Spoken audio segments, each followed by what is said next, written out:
സ്വാലിഹീങ്ങളുടെ ചരിത്രം പഠിപ്പിച്ചു. അതാവൾ കുട്ടികളിൽ നല്ല എന്തെങ്കിലും കാര്യം കണ്ടാൽ രണ്ട് കാര്യം നമ്മൾ തിരിച്ചു ചെയ്ത് കൊടുക്കണം. അവന് റാങ്ക് കിട്ടി, ഫുൾ A+ കിട്ടി, അല്ലെങ്കിൽ നല്ല മാർക്ക് കിട്ടി, സാഹിത്യോത്സവത്തിൽ ഒരുപാട് പ്രൈസ് വാങ്ങി, നബിദിനത്തിന് ഒരുപാട് സമ്മാനം വാങ്ങി, അങ്ങനെയാണെങ്കിൽ രണ്ട് കാര്യങ്ങൾ ചെയ്യണം.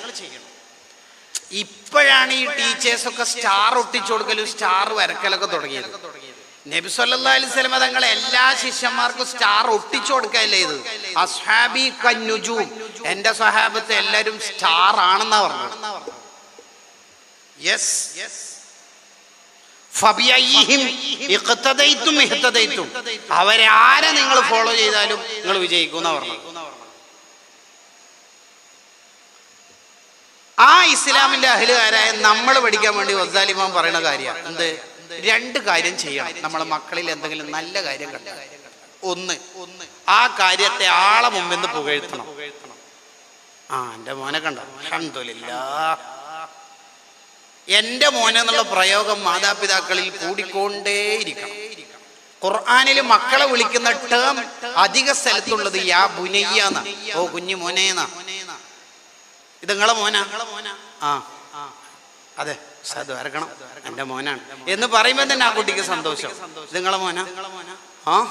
എന്റെ മോനാന്ന് വേണമെങ്കിൽ പറയാം എന്ന് പറയലോടുകൂടി അതിൽ തന്നെ എല്ലാം ആയി. ആളെ മുമ്പിൽ നിന്ന് പുകഴ്ത്തണം ഈ കുട്ടിനെ. അതെ, റാങ്ക് വാങ്ങിയ മോനാണേ, ഒരു 5-6 വിട്ടത് പറഞ്ഞാല് ആ കുട്ടി വളരും. രണ്ട് സമ്മാനം കൊടുക്കണം കുട്ടികൾക്ക്. സമ്മാനം കൊടുത്താൽ ഇഷ്ടം വർദ്ധിക്കും. കുട്ടികൾക്ക് ഇഷ്ടം ഉണ്ടാവും ഇങ്ങോട്ട്. അതിന്റെ വളരെ നല്ല വിശദീകരണം ഇബ്നു ഹജർ റഹിമഹുള്ളയുടെ തഹ്രീറുൽ മഖാലിൽ കാണാം. ഇപ്പോൾ അതിലേക്ക് നേരം ഇല്ല. ഇനി 7, എന്തെങ്കിലും കുട്ടികളിൽ മോശം കണ്ടാൽ ഒറ്റവട്ടം അത് തിരുത്തി കൊടുക്കുക. ആ തെറ്റ് പിന്നെ പറഞ്ഞുകൊണ്ടേയിരുന്ന അവനെ വഷളാക്കാൻ പാടില്ല. അങ്ങനെ പറഞ്ഞുകൊണ്ടേയിരുന്നാൽ ആ തെറ്റിനോടുള്ള ഗൗരവം അവന് പോകും. നമ്മുടെ മേശപ്പുറത്ത് വെച്ചിരിക്കുന്ന 50 രൂപ കാണുന്നില്ല, കുട്ടി എടുത്തു, നമുക്ക് ബോധ്യായി. എന്തുവാടാ ഇത്?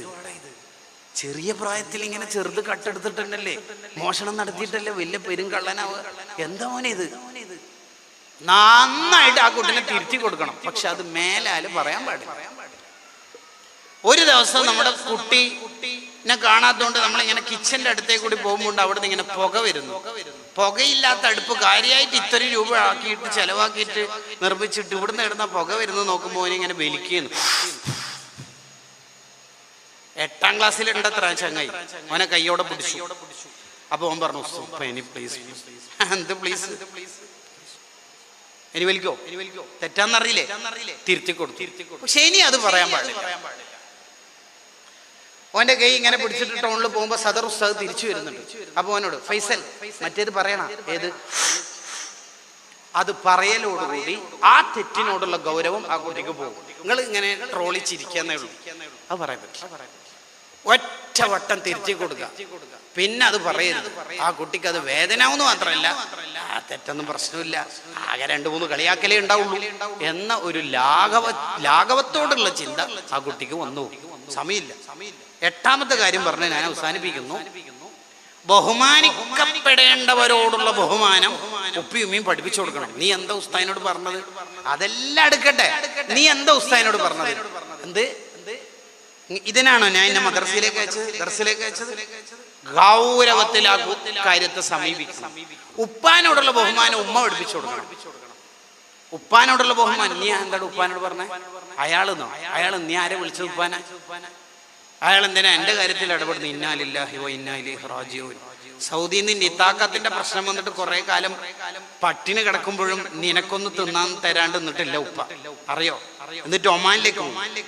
അങ്ങനെ ബക്കാലൊക്കെ തുടങ്ങി ലക്ഷങ്ങൾ ചെലവാക്കിയിട്ടാണ് അവിടെ ഒരു ഗ്ലോസറി തുടങ്ങിയത്. തിരിച്ചു വരുമ്പോഴേക്ക് ആ കൊറോണയിൽ അങ്ങ് മുങ്ങിപ്പോയി, ആവും പൊട്ടിപ്പോയി.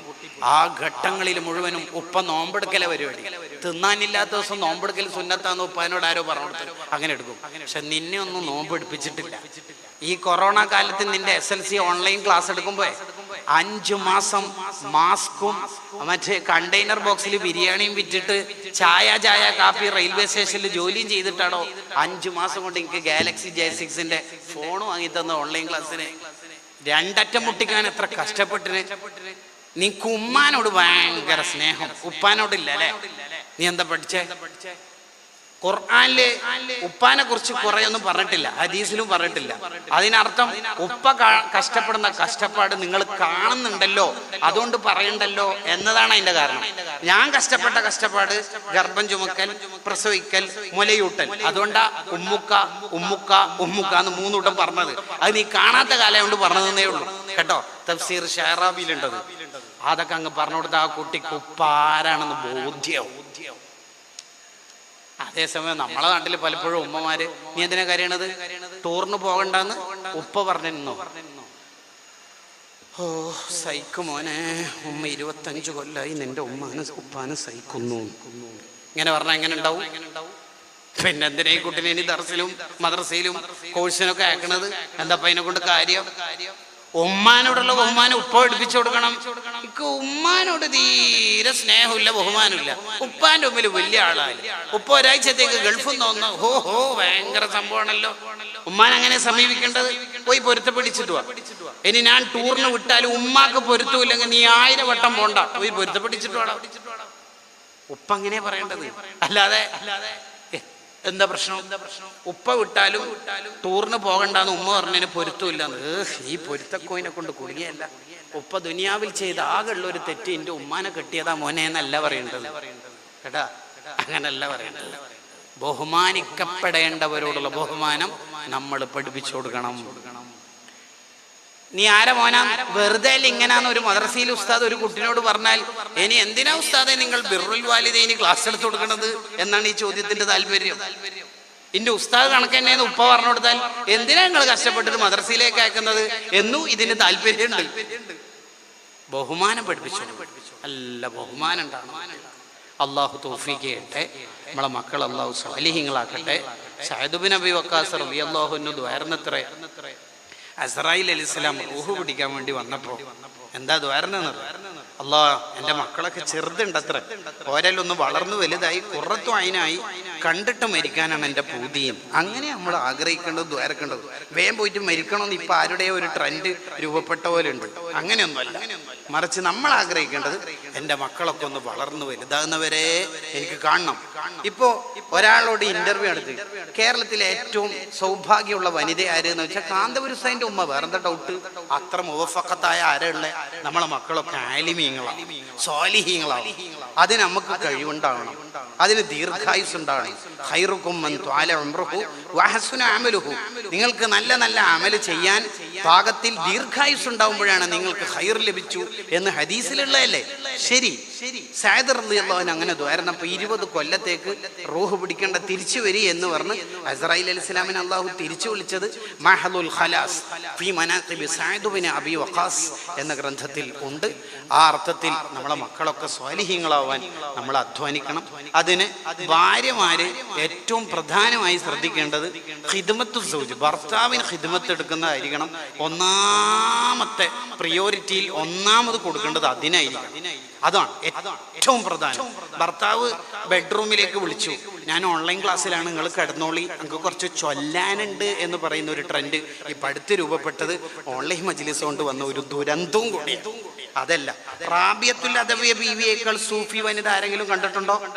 റാബിയത്തു ഷാമിയ എന്ന മഹദിയെ നിങ്ങൾ കേട്ടിട്ടില്ലേ? റിയാഹുൽ ഖൈസി തങ്ങളുടെ ഭാര്യയുടെ ചരിത്രമുണ്ട്. തൊബക്കാത്തു സുഹറയിലും തൊബക്കാത്തുൽ വുസ്തയിലും എല്ലായിടത്തും ഉണ്ടല്ലോ. അത് വിശദീകരിക്കുന്നുണ്ട്. എന്താ ഈ മഹദിമാരുടെ ഒക്കെ പ്രത്യേകത എന്നറിയോ? ഇശാ നിസ്കാരം കഴിഞ്ഞാൽ നല്ല ഡ്രസ്സ് ഇട്ടിട്ട് ഭർത്താവിനോട് ചോദിക്കും, ഇന്ന് നിങ്ങൾക്ക് എന്നെ ആവശ്യമുണ്ടോ എന്ന് പറഞ്ഞാൽ, സുഖാസ്വാദനത്തിന് ആവശ്യമുണ്ടോ? ഉണ്ടല്ലോ എന്ന് പറഞ്ഞാൽ സുബി വരെ ഇബാദത്ത്. ആര്? എന്ത് ഇബാദത്ത്? ഭർത്താവിന് വേണ്ടിയിട്ടുള്ള ഇബാദത്ത്. റാബിയത്തുൽ അദവിയ മഹദിയുടെ സ്റ്റൈൽ എന്താണെന്നറിയോ? സുബ്ഹി നിസ്കാരം ആവുന്നത് വരെ ഇബാദത്ത് എടുക്കണമെന്ന് നിയത്തുണ്ടെങ്കിൽ തന്നെയും ആദ്യം ചോദിക്കും ഭർത്താവിനോട്, നിങ്ങൾക്ക് എന്നെ ആവശ്യമുണ്ടോ? ഉണ്ടല്ലോ. ഉണ്ടെങ്കിൽ ഭാര്യ ഭർത്ത ബന്ധത്തിലൊക്കെ ഏർപ്പെട്ട് കുളിച്ച് വൃത്തിയായി പിന്നെ സുബ്ഹി വരെ നിസ്കാരം. ഫസ്റ്റ് പ്രയോറിറ്റി അതിന് കൊടുക്കണം. അതിൽ നിന്ന് മാറ്റം വരുന്ന ഒരു മജ്‌ലിസിലും ചതിക്കുഴിയിലും വീഴരുത് എന്ന് സൂചിപ്പിച്ച് നിർത്തി. അസ്സലാമു അലൈക്കും.